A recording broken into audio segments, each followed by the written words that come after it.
My dear students, पिछले term को हमने आपको टेंस के अंतर्गत प्रेजेंट कंटिन्यूअस टेंस के अफर्मेटिव और नेगेटिव सेंटेंस को कैसे ट्रांसलेट करते हैं इंग्लिश में, ये प्रक्रिया मैंने आपको बताया था। आज मैं आपको प्रेजेंट कंटिन्यूअस टेंस के interrogative and interrogative negative sentence को कैसे आप हिंदी से अंग्रेजी में ट्रांसलेट करते हैं, यह प्रक्रिया आपको सीखना है।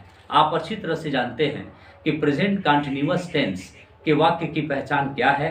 जिस हिंदी वाक्य के मुख्य क्रिया के अंत में रहा है, रही है, रहे हैं, रहा हूँ, रहे हो आदि आता है, उसे हम प्रेजेंट कंटिन्यूअस टेंस का वाक्य कहते हैं। पिछले टर्म को हमने वाक्य ट्रांसलेट कराया था।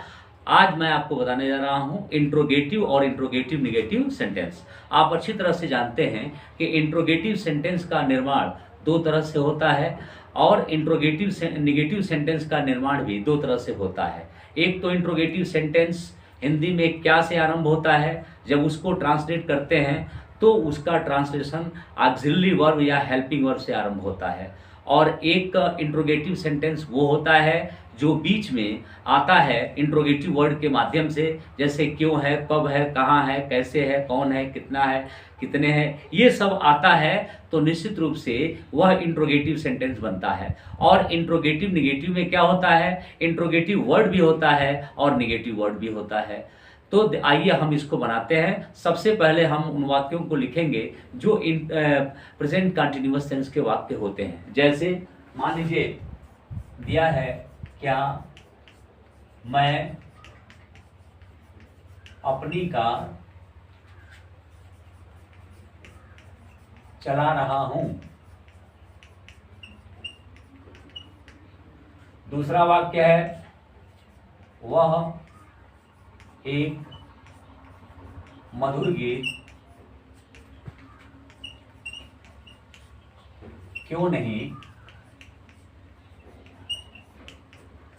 गा रही है। तीसरा वाक्य है, क्या वे इन फूलों को कभी नहीं तोड़ रहे हैं। चौथा वाक्य है, वह तुम्हें अंग्रेजी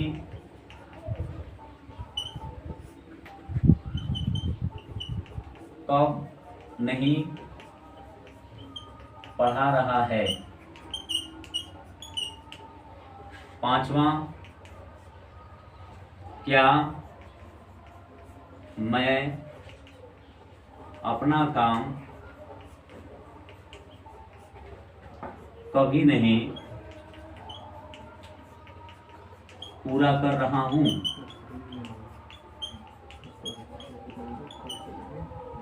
छठा वाक्य है, तुम किसे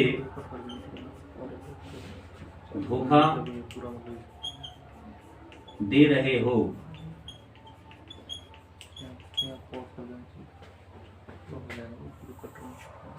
सातवां वाक्य है, वह बाजार कैसे नहीं जा रहा है। आठवां वाक्य है, वे इन दिनों कहाँ रह रहे हैं। नौवां वाक्य है, क्या हम लोग अपना खेल नहीं खेल रहे हैं।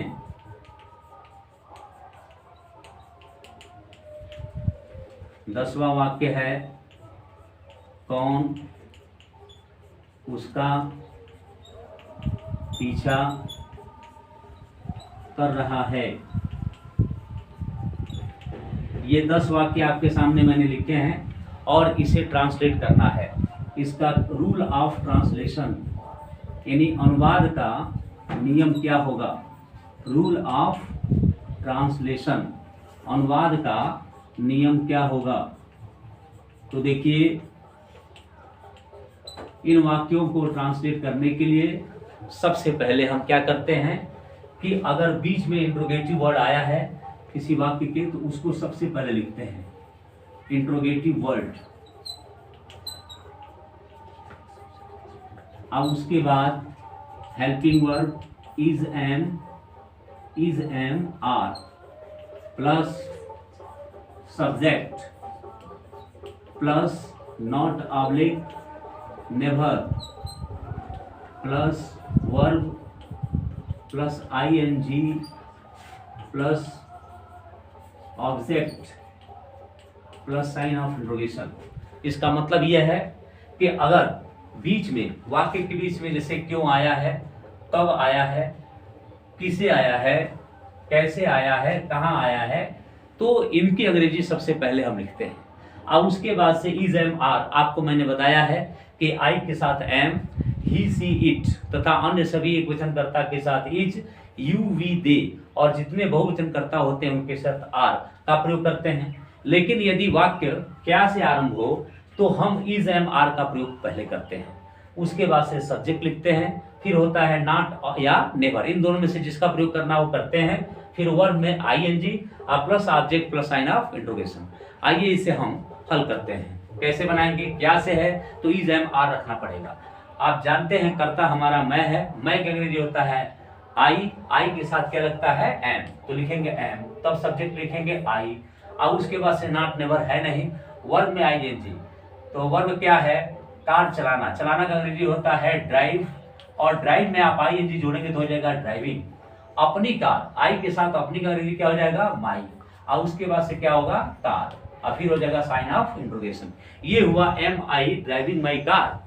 उसके बाद है दूसरा वाक्य, वो एक मधुर गीत क्यों नहीं गा रही है, क्यों बीच में इंट्रोगेटिव वर्ड आया है, इसकी अंग्रेजी सबसे पहले लिखेंगे, क्यों का अंग्रेजी होता है वाई, और उसके बाद वह की अंग्रेजी क्या है सी, और सी के साथ क्या लगता है इज, तो वाई इज, और उसके बाद से आ गया सब्जेक्ट सी, और फिर नेगेटिव वर्ड आ गया नॉट। गाना का अंग्रेजी होता है सिंग, और सिंग में आईएनजी लगाएंगे सिंगिंग, और उसके बाद से ऑब्जेक्ट क्या है एक मधुर गीत, ए स्वीट सॉन्ग। इस तरह से यह बन गया why is she not singing a sweet song. तीसरा वाक्य है, क्या वे इन फूलों को कभी नहीं तोड़ रहे हैं, जब क्या है तो इज एम आर का प्रयोग करेंगे। देखिए हमारा सब्जेक्ट है वे का अंग्रेजी क्या होता है दे, और दे के साथ क्या लगता है आर, तो यहाँ लिखेंगे आर, और उसके बाद से सब्जेक्ट आ जाएगा दे, और फिर कह रहा है कि कभी नहीं, नेगेटिव वर्ड है तो कभी नहीं का अंग्रेजी हो जाएगा नेवर, और उसके बाद से वर्ड में आईएनजी, तोड़, फूलों को तोड़ना, तोड़ना का अंग्रेजी होता है प्लक, अब प्लक में आप आईएनजी लगाएंगे plucking, are they never plucking. इन फूलों को, ये कर्म है, इनका हो जाएगा दीज, इसका होगा दिस, और इनका होगा दीज, और फूलों का अंग्रेजी क्या हो जाएगा फ्लावर्स।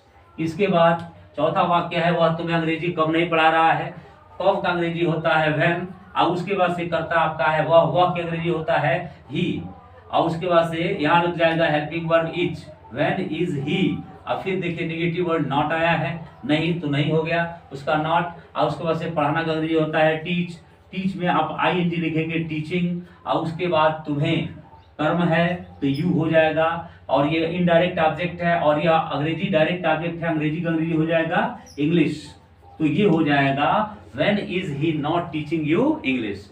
पांचवा वाक्य है, क्या मैं अपना काम कभी नहीं पूरा कर रहा हूँ, क्या से आरंभ है तो हेल्पिंग वर्ब होगा इज एम आर, आप देख रहे हैं करता क्या है मैं का अंग्रेजी आई, आई के साथ क्या लगता है एम, तो लिखेंगे एम, और उसके बाद हो जाएगा आई, और नेगेटिव वर्ड है कभी नहीं नेवर, और उसके बाद से होगा वर्ब में आईएनजी पूरा करना, क्रिया है, पूरा करना का अंग्रेजी होता है कंप्लीट, और कंप्लीट में आईएनजी लगाएंगे कंप्लीटिंग, और उसके बाद से अपना काम का होगा माई वर्क। ये बन गया am I never completing my work.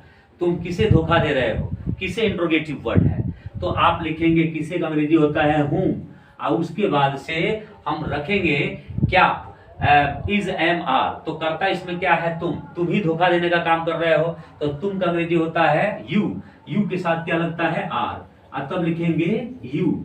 Subject हो गया, तो हुम आर यू, धोखा देने का क्या होता है? चीट, चीट में आप आईएनजी लगाएंगे, चीटिंग। और देखिए इसमें ऑब्जेक्ट जो है आ चुका है। यह जो इंट्रोगेटिव वर्ड है किसे, यह डबल रोल में है, यह इंट्रोगेटिव वर्ड भी है और साथ साथ कर्म है, क्योंकि किसे को धोखा दे रहा है। तो हमने ऑब्जेक्ट पहले लिख ही दिया है, तो फिर अब हुम लिखने की आवश्यकता नहीं है, यहाँ पर साइन ऑफ इंट्रोगेशन कर देंगे। अगला वाक्य देखिए, 7वां वाक्य, वह बाजार कैसे नहीं जा रहा है? कैसे का अंग्रेजी होता है हाउ, और उसके बाद से कर्ता आपका है वह की अंग्रेजी ही, इसके साथ हो जाएगा इज, तो हाउ इज ही, तब हो जाएगा नॉट। जाना का अंग्रेजी गो, गो में आईएनजी गोइंग, तब हो जाएगा बाजार, बाजार प्लेस है, उसके पहले प्रीपोजिशन क्या लगता है? टू, और उसके बाद हो जाएगा मार्केट। यह हो जाएगा why is he not going to market. फिर है वे इन दिनों कहाँ रह रहे हैं? कहाँ का अंग्रेजी होता है वेयर, और उसके बाद से हो जाएगा आपका कर्ता क्या है? वे का अंग्रेजी दे, उसके साथ लग जाएगा आर, वेयर आर दे, और उसके बाद से रहना अंग्रेजी है, उसके अंग्रेजी होता है लिव, लिव में आईएनजी लगाएंगे लिविंग, इन दिनों का हो जाएगा these days. Sign of interrogation. 9वां वाक्य है, क्या हम लोग अपना खेल नहीं खेल रहे हैं? तो क्या का अंग्रेजी हो जाएगा आर, क्योंकि हमारा कर्ता है हम लोग का अंग्रेजी क्या होता है? वी, तो लिखेंगे आर, तब क्या हो जाएगा? वी, और उसके बाद हो जाएगा निगेटिव वर्ड नॉट। खेलना का अंग्रेजी होता है प्ले, प्ले में आईएनजी प्लेइंग, अपना खेल, अपना का अंग्रेजी वी के साथ लगता है आवर, तब खेल का अंग्रेजी क्या हो जाएगा? Game. Sign of interrogation. Last वाक्य है 10वां, कौन उसका पीछा कर रहा है? कौन इंट्रोगेटिव वर्ड है और कौन ही सब्जेक्ट है? Who is playing double role because it is subject also and it is also interrogative word also. Now we shall start from who. कौन के अंग्रेजी क्या होता है? who, और उसके बाद से होगा आपका क्या? Helping verb is am are. आइए हम कर्ता का पता करते हैं। इसमें कौन ही इंट्रोगेटिव वर्ड है, आप कौन ही पीछा कर रहा है, मतलब यह सब्जेक्ट भी है और इंट्रोगेटिव वर्ड है, तो हु यहाँ पर एक वचन होगा क्योंकि रहा है। अगर हम कहते हैं कि कौन उसका पीछा कर रहे हैं, रहे होगा तो बहुवचन होगा, यहाँ पर हु एक वचन है, तो हु के अनुसार हम यहाँ पर क्या लगाएंगे? इज। तो हमने रखा इंट्रोगेटिव वर्ड, फिर से रखा इज एम आर, और उसके बाद से है सब्जेक्ट। सब्जेक्ट आपको मैं बता चुका हूं कि हु ही सब्जेक्ट है, छोड़ देंगे, और उसके बाद से निगेटिव वर्ड नॉट या नेवर तो आया नहीं है, वर्ब में आईएनजी, तो वर्ब क्या है? पीछा करना। पीछा करना का अंग्रेजी होता है चेज, और चेज में आप आईएनजी लगाएंगे चेजिंग, तो हु इज चेजिंग, और उसका अंग्रेजी हो जाएगा हिम। Sign of interrogation. इस तरह से मैंने आज आपको प्रेजेंट कंटीन्यूअस टेंस के इंट्रोगेटिव और इंट्रोगेटिव नेगेटिव सेंटेंस को कैसे अंग्रेजी में ट्रांसलेट करते हैं, इस प्रक्रिया को मैंने बताया। अब जो है अगले टर्म को मैं आपको प्रेजेंट परफेक्ट टेंस पढ़ाऊंगा। धन्यवाद।